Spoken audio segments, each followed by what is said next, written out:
Compulsory. ఎందుకంటే ఒక అమ్మాయి ఉండి ఒక అబ్బాయిని ఎట్లా ప్రేమించి పెళ్లి చేస్తాం అని డబ్బులు 1,00,000, 2 లక్షల కోట్లట అంత ఘనంగా మోసం చేసిందంటే అప్పటి వరకు ఏం చేస్తున్నా ఆ ప్రియుడు అర్థం కావట్లా. కళ్ళు మూసుకుని అశ్వరెడ్డి ప్రేమలో మునిగిపోయినట్టున్నాడు పాపం. నిజంగా ఇప్పటికైనా ఇంకా నయం మేలుకొని కేసు పెట్టావు కాబట్టి నిజంగా నీకు ఇంకా న్యాయం జరుగుతుంది. ఎందుకంటే ఆ డబ్బులు వస్తాయో తెలియదు కానీ అశ్వరెడ్డి మీద నెగిటివ్ అనే థాట్ని పడిపోయింది. ఎంత సెలబ్రిటీ అయినా ఎవరైనా సరే తప్పు చేస్తే శిక్ష పడాల్సిందే అప్ప. ఎందుకంటే మనీ తీసుకునేంత మాత్రం ఎంత ఫేమస్ అయితే వదిలిపెట్టేస్తారా? వాడికి ఏమైనా ఉట్టికొస్తున్నారా? ఏ మూలు కష్టపడి వాళ్ళకంటే ఫ్యామిలీ ఉంటుంది కదా. ఎవరైనా సరే శిక్ష పడాల్సిందే. ఎన్నైతే డబ్బులు వసూలు చేస్తుందో పైసా వసూలు చేస్తేనే ఆ అబ్బాయికి అనేది న్యాయం జరుగుతుంది. కానీ మిస్టేక్ తనది కూడా ఉంది. ఎందుకంటే ఇన్ని రోజులు ప్రేమ అని చెప్పి పెళ్లిలో నువ్వు కామంలో ఉన్నాము అని డబ్బులు వసూలు చేస్తున్నావు. నువ్వేం చేస్తున్నావు? కళ్ళు మూసుకొని నిద్రపోతున్నావా? అంతకనంగా నీకు ప్రేమించింది పెళ్లి చేసుకుంటే వద్దంటుంది. ఒక అమ్మాయి మైండ్ సెట్ అని నీకు తెలిసి ఉండాలి కదా. జాబ్ చేస్తున్నావు, ఇంతకనంగా నువ్వు సంపాదిస్తున్నావు అంటే ఒక అమ్మాయి మైండ్ సెట్ నీకు తెలిసి ఉండాలి కదా. పేరెంట్స్ అంటే సరే అది నార్మల్గా నార్మల్గా ఉండనొచ్చు అంటున్నారు. నువ్వే కదా 24 గంటలు మాట్లాడుతూ సొల్లేస్తూ తిరుగుతూ డబ్బులు అంతకనంగా చేస్తూ నువ్వే కదా. ఐశ్వర్రెడ్డి అయితే 50% అయితే ఆ అబ్బాయిది 75% అబ్బాయిదే మిస్టేక్ ఉంది. కాబట్టి ఎందుకంటే ఇంతగానో రోజుకి అమ్మాయిలు దిగజారిపోతున్నారు డబ్బు కోసం, కేవలం ఫేమస్ కోసం, దానికోసం, కాళ్ళు కోసం, మహిళల కోసం ఒక అబ్బాయి యువకుడిని నమ్మించి మోసం చేయడం ఎంతవరకు కరెక్ట్? అది వాడు మనిషి కాదా? వాడికి ఒక మనసు ఉండదా? వాడికి ఒక ఫ్యామిలీ ఉండదా?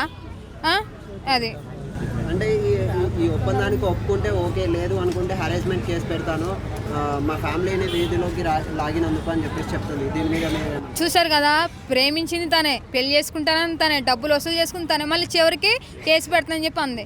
ఎవరిద్దరు పోయి తెలివితేటలు? మరి తెలివితేటలు అంటే ఇక్కడే ఉన్నాయి నిజంగా. ఎందుకంటే ప్రతిదీ అమ్మాయి ఏ చేసినా సరే చట్టం మా వైపు ఉంది కదా, ఏ చేసినా వెళ్తుంది, మగోడిని కొడతారు, మగోడిని హింసిస్తారని చెప్పి ప్రతి వాళ్ళు అట్లాగే అనుకోని బట్టి అమ్మాయి అంత డేర్గా మాట్లాడుతుంది. ఎవరిదైనా సరే అబ్బాయిదైనా అమ్మాయిని తప్పు చేసినప్పుడు కరెక్ట్ శిక్ష పడితే ఇలాంటివన్నీ రిపీట్ కాకుండా ఉంటాయి. నెలకు ఒకటి, వారానికి ఒకటి రిపీట్ జరుగుతూనే ఉన్నాయి. అబ్బాయి మోసం చేస్తాడనో, అమ్మాయి మోసం చేస్తాడు, డబ్బు కోసమో, ప్రేమ కోసమో, పెళ్ళిళ్ళ కోసమో జీవితాలను సంకనాయించుకొని తల్లిదండ్రుల జీవితాలు కూడా నాశనం చేస్తున్నారు. ఎన్ని రోజులు జరిగింది ఇవన్నీ?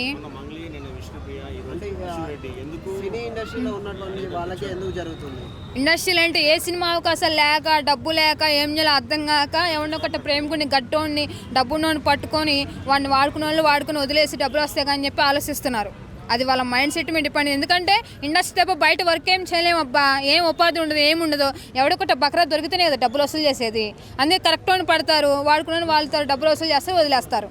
ప్రేమ లేదు, దోమ లేదు, పెళ్లి లేదు, ఏం లేదు, అంతే. ఇందులోకి వేణుని కానీ సినీ నటి ప్రవీణని లాగుతున్నారు.